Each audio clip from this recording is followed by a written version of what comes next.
One thing also I think as creatives we fail to do is be honest once again. It's not all fun and games. I've probably lost more than I've won. I've lost more money probably that I've even gotten from being like finessed, being scammed, and it doesn't get easier. Just resilience, knowing that disappointment is 2 sort of steps away every sort of time. You're gonna step 1, step 2, step 3 is gonna be a dismal fail. From CnrJuta&DeBeer, imini nomsindisi wesizwe, umvelisi ngomelisi wesizwe, formerly known as Wazi Madonsela, bringing you a show about creative entrepreneurs live from the landmark that not only birth SA street culture but also formalize the street hustle. CnrJuta&DeBeer, umsindisi wesizwe, umvelisi ntombi mkaloki zamba nonina. Uyena.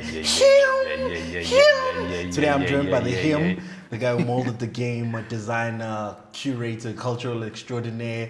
You've designed from logos to club logos to album arts turning into clubs to your designs handing out the awards for the album arts that you designed. We're joined by Tumisang Sithole, aka Screens That Save Us, aka Close for Commissions, aka Senior Art Director, aka What Did I Not Design that you guys don't know about. My G, what's good? I'm good, man. How are you? Chilling. This one has been a long time coming. We had this conversation, I think, 2021. I was with Masonob. He was like, I've designed a lot of album arts, but there's only 2 people I can say designed at my rate, if not better. And that was Screezers and Johnny Malep. Shout out. How does it feel to be knighted at that stage? To be like, yo, this is the guy. First of all, I'm a fan of your work. I'm very, very, very honored to be here. And it's been a dream, a low-key dream. I've been working hard. I told you, I've been working hard. I was like, yo, I have to be on Lozi's podcast. So yeah, thanks for having me. And regards to what I've done, I actually never sort of sit and think about it or dwell on it too much. I just sort of move on to the next. And yeah, that's how I've been sort of keeping the momentum. Don't dwell in the moment. Don't think about what you've done. Just keep creating, keep moving, and yeah, the road will open. I think you're the perfect case study, right? You're the one dude who had a 9-to-5 and still ran his own company. A lot of us, we go into our dreams saying, you know what, I don't need the job, I'm the job. How important was it for you to have a stable job? So I think what I did do first is, again, you listen to the parents, get your job, make your parents happy, get your degree, get your job, do all of that. And how I started with my sort of designs on the side is that I didn't get the, how can I put it? I didn't get the satisfaction, the whole satisfaction or the whole experience from my 9-to-5. So I had to find ways in order to sort of let out my creative freedom, and designing cover arts and sort of club posters was that outlet. So it wasn't a matter of, or a conscious sort of decision. I just sort of said, I'm not getting all that I want from this 9-to-5. How can I get what I need elsewhere? And which now sort of birthed the Save Us brand that we know today. You're designing for hip hop. In fact, I think the first album art I knew that you designed, that I knew, was Vurvai, because I actually looked at the credit. I was like, oh, okay. I'm looking at the work. I keep seeing even more work. But your design language goes from hip hop to then you being the guy who introduces us to the look and feel, plus the rollout of Amapiano. To this day, what everything looks like in Amapiano is what you did at the beginning. What informed that? Again, so since we have our 9-to-5, there was a thing that I sort of felt always with looking into the entertainment industry, and which was my first love. I was like, I love the sort of how things are sort of straightforward in agency life. Things are very structured.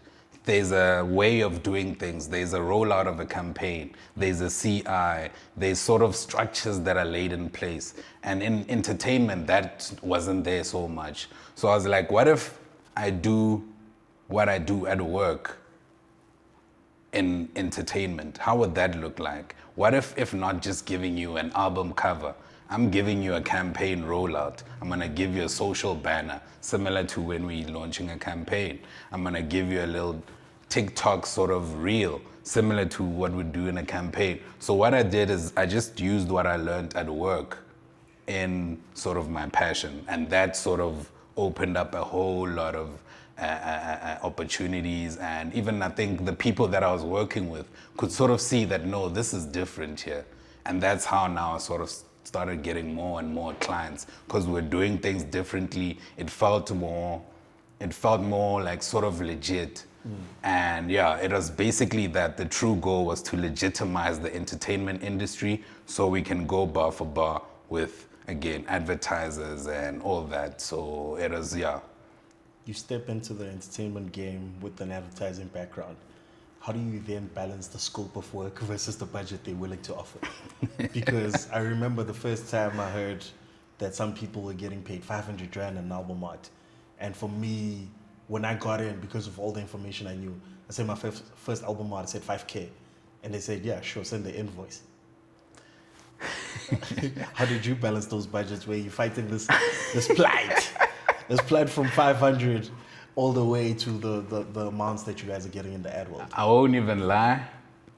Since I had the job in the ad world, I literally didn't care about what I was doing or how much I was making doing covers.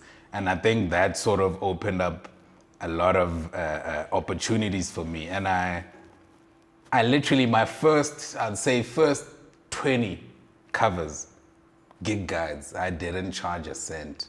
Damn. I was just doing it just for clout. Pay me in exposure. We probably started the problem, but that was what we were doing. Just pay me in exposure. When you post the artwork, just say, thanks, Screezy, thanks, dog, for this thing. And I was happy with that, because why? I had the backup of the job. So I could be hitting a lot of high quality work for free, just for the passion, building the portfolio, and knowing that this is gonna build up to something. And by that time that came, I was even shocked. There was a story when I was doing a cover for Masego. There was a Kabza song featuring Masego from the States. And I sort of lowbarred myself so much.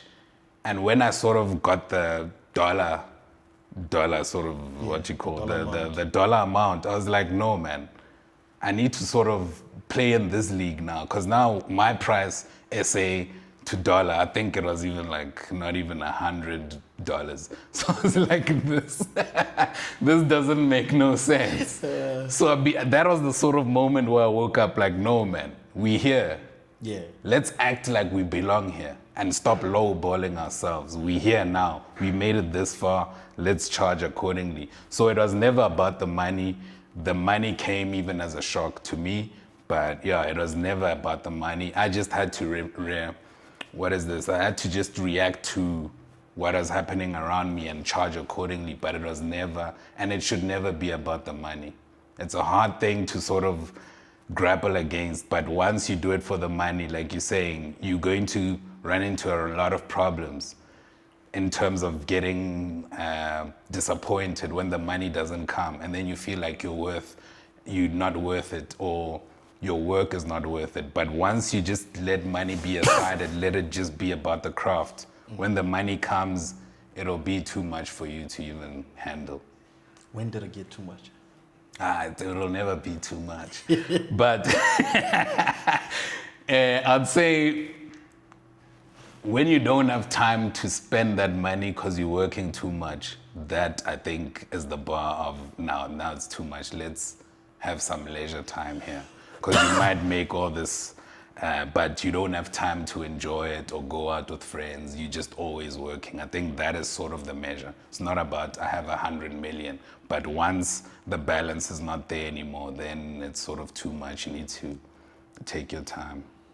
You said you go into designing as like let go, feel good moment, actually express your creativity.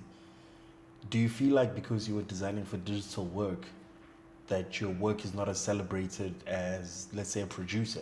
Because people will say, yo, that beat was crazy, but everyone forgot the rollout that introduced us to that beat. I think even till this day, man,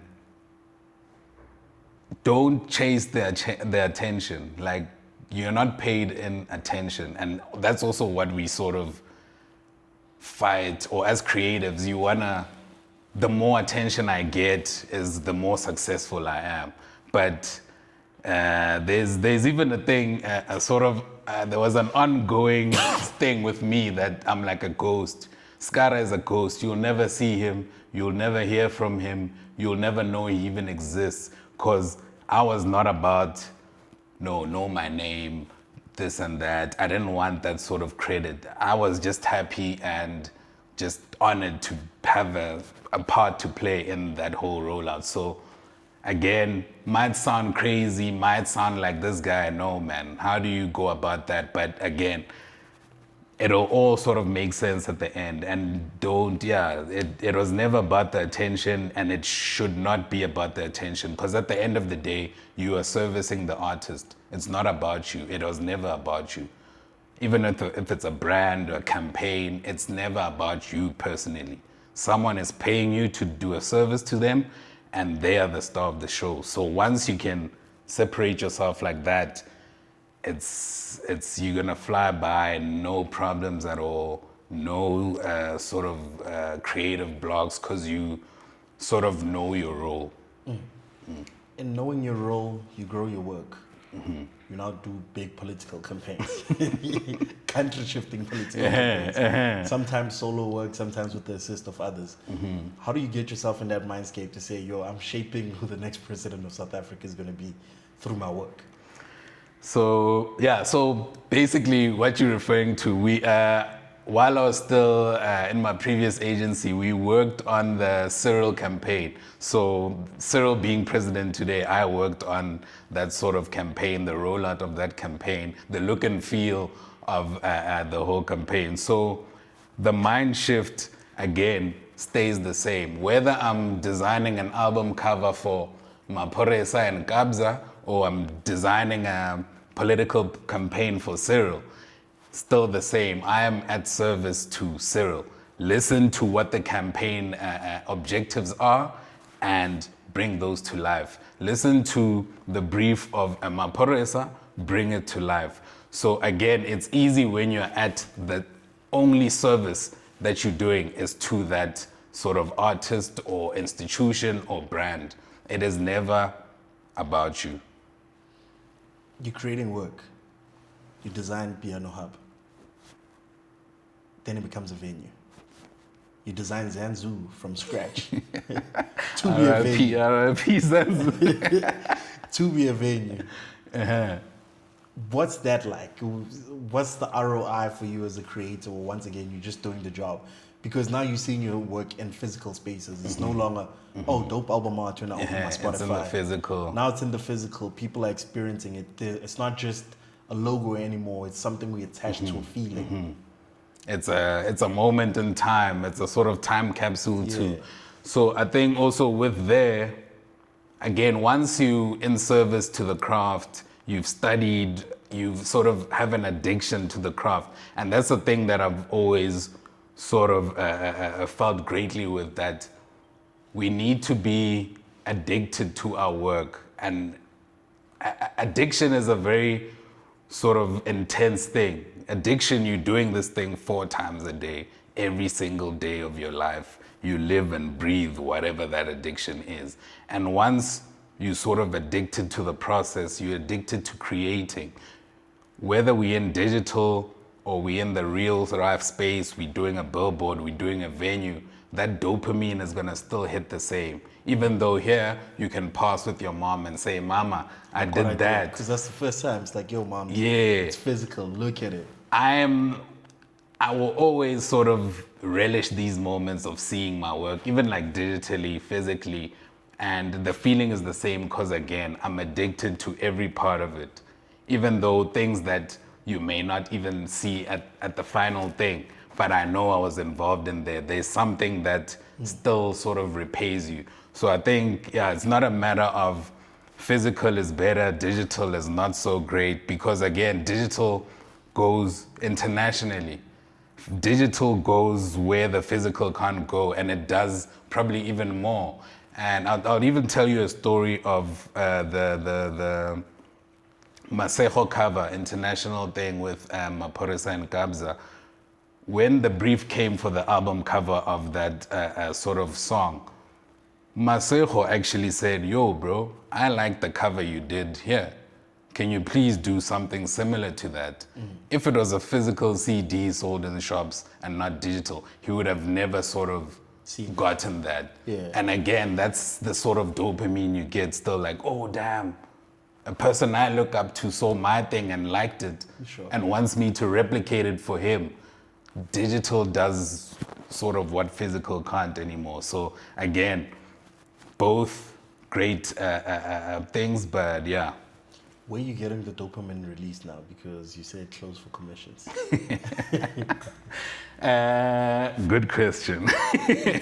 Great question. So again, speaking on the same topic of dopamine, you can't get the same dopamine from the same drug for many years.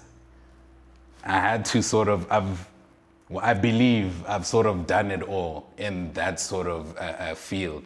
And again, being addicted to creating, being addicted to creating stuff, I was like, what else can I create that could give me what I felt there? And which brings me to sort of my next phase, which I think I can sort of sum it up in we telling honest, or I'll be doing honest work that deals with the human experience. So just human honesty, because I think that's something we've sort of lost in the rat race in trying to impress client, trying to impress so-and-so agency, as we've forgotten humanity.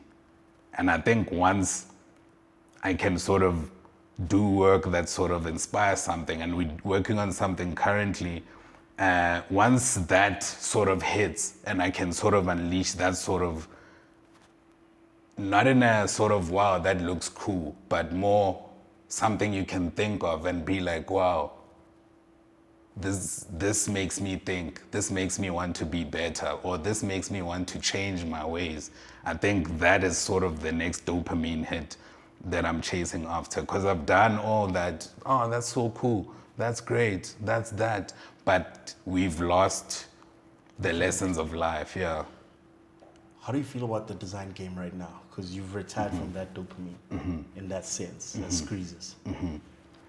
I think right now, looking at the game that's filled with the JR Echoes of the world, the new kids on the block, and some legends who've been around and still doing their thing. No, shout out JR Echo as well. So I think the game right now needs more, be honest to yourself in what you're creating. Because a lot of people will sort of mimic someone else so much that you forget what you about. And again, I've seen a lot of kids sort of bite my work even. And it is flattering, it's great, but then it gives me a thought of like, but who are you? What's your aesthetic? What do you like? What's your favorite color palette? I chose my color palette for a reason.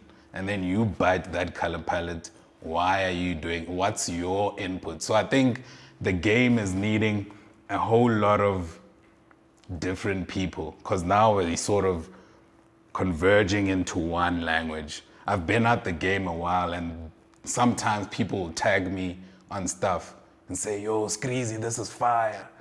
Then I'm like, that's not me.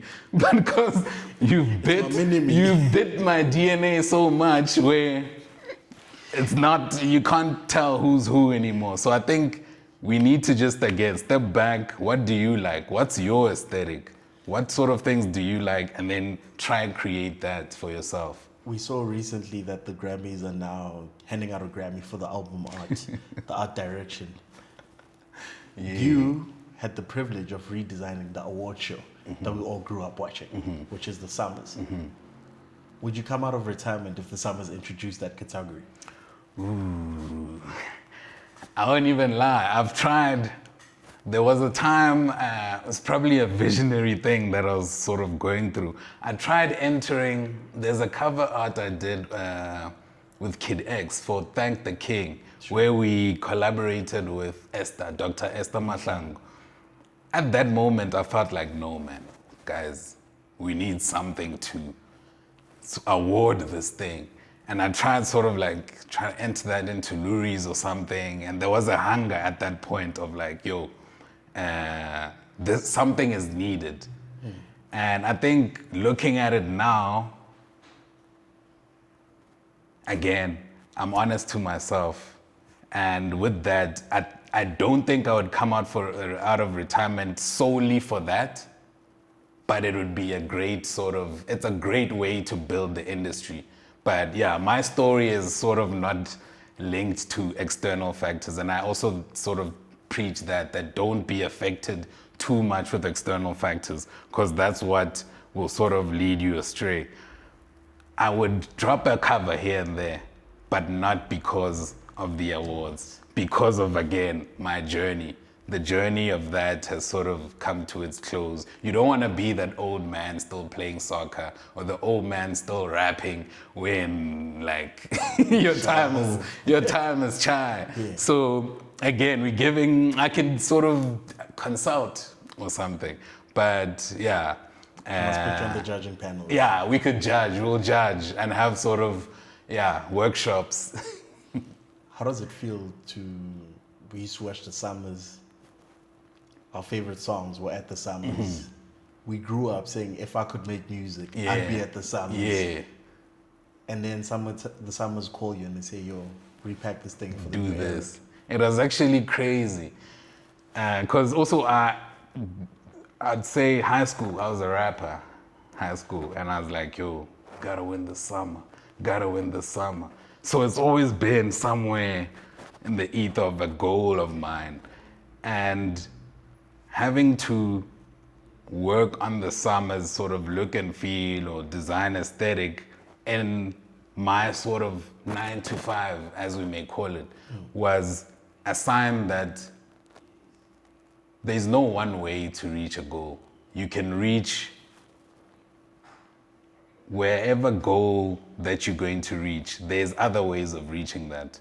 I couldn't rap properly to reach the summer, but I don't know if it's the gods or who, but I ended up in that sort of space either way. So again, there's no one way to reaching a certain goal. And I think what I've done sort of even succumbs or is better than just winning a summer. I've sort of branded the whole night, the whole sort of, that moment is in time. Yeah. I own that whole moment instead of one particular award. So I might have had the goal of, I want to win a summer, but what's better? I designed the summer look. So yeah, it's again, just following the journey without question. The goal will be bigger than you expect. You do your work, but what was the downs? Because we've talked about the ups, the summers, the album arts, having enough money on your own to not need to charge for the album arts. When was the pitfalls, especially when you were in indie? Damn. So one thing also I think as creatives we fail to do is be honest once again. It's not all fun and games. I've probably lost more than I've won. I've lost more money probably that I've even gotten from being like finessed, being scammed, and it doesn't get easier. Just resilience, knowing that disappointment is 2 sort of steps away every sort of time. You're gonna step 1, step 2, step 3 is gonna be a dismal fail. And I have a folder, believe it or not. This folder would reach 10 gigs of stuff that never made it out. Finished products, finished like ready for, even like probably last year I took an L of a art cover. Last year with all the sort of acclaim and whatever. So it never ends. And the trick is it's not personal. It's not about your work. It's not about you. it's always through the lens of whoever is scamming you or whoever you're getting that disappointment from. You'll find that person doesn't understand even what you're doing. You could make this sort of crazy, conceptual, brilliant piece of art, but the person you're giving it to doesn't get it. So it's brilliant, but the people you are servicing don't get it. So it's a balance of, again, your ego, experience, resilience, knowing that you're gonna fail. Don't expect to not fail. I literally fail on a daily. Daily I'm failing something. There's lots of businesses, lots of projects, lots of things that have completely failed. Some have seen even me trying to launch like merch or something. Didn't even get off the ground, but we move, we do something else, we do this, we do that.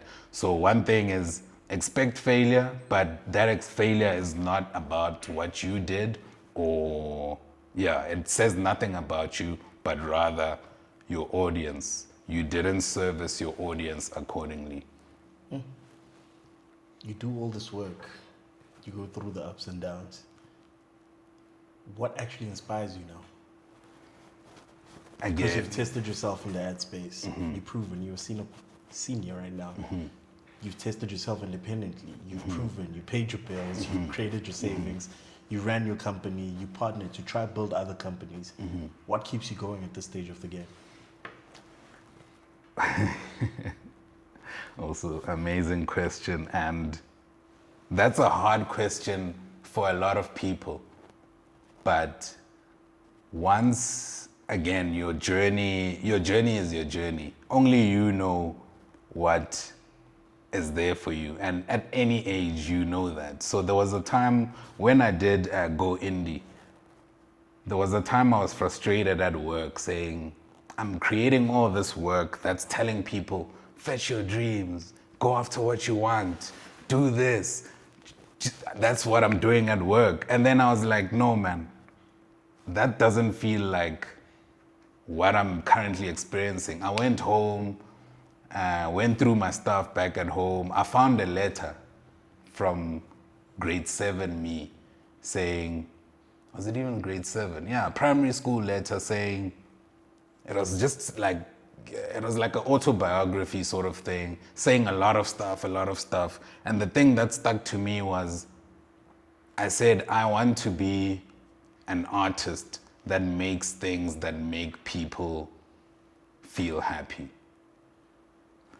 And just looking at that, whatever I may do, whether it be artworks for songs, whether it may be working in advertising, whether it may be whatever, the goal is still the same. I am not after being the best artwork designer. I'm not the best advertiser. The young me said, I wanna be an artist that makes things that make people happy. And that is the only thing that I'm sort of after. It may be different, but that is the sole thing. That is my purpose on here on this earth, is that. And I think that's sort of my North Star. And I won't be discouraged by anything because I know that it's vague enough and specific enough that I can sort of play around that. So I think finding that letter sort of realigned me to my sort of sole purpose, and it's not linked to any of the executionary sort of ways to getting there. And yeah.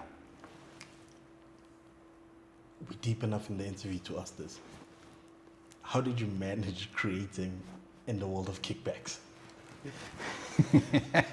Because you're good at your work. Yeah. But to get your work through, there's someone who's trying to get their hand through. Yeah.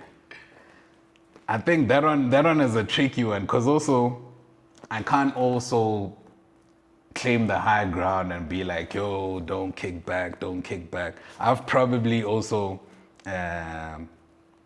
received the sort of the royalties from someone else having a kickback and all that. But with that, know that there's a risk. If you want to go that route, there's a risk and you will be caught out someday. It may not be now, it may not be in 2 years, 10 years. You will be caught out, whether it's creatively, you'll be with the real creatives one day having chats, and you'll show that you are an imposter. So do it at your own risk. I wouldn't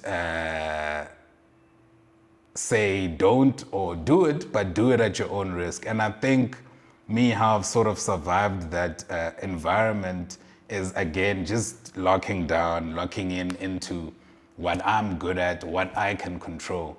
And I think me not even being business savvy sort of helped me to my advantage in that way, that I was so entrenched and sort of looking at just the creative output of things that I didn't get the chance to even think that far of like, oh, this also is a factor in people making decisions.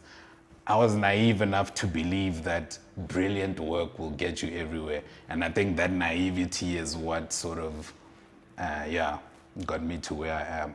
We pitch, we give you a brief, you have this brilliant idea, it doesn't get executed to the fullest. Mm-hmm.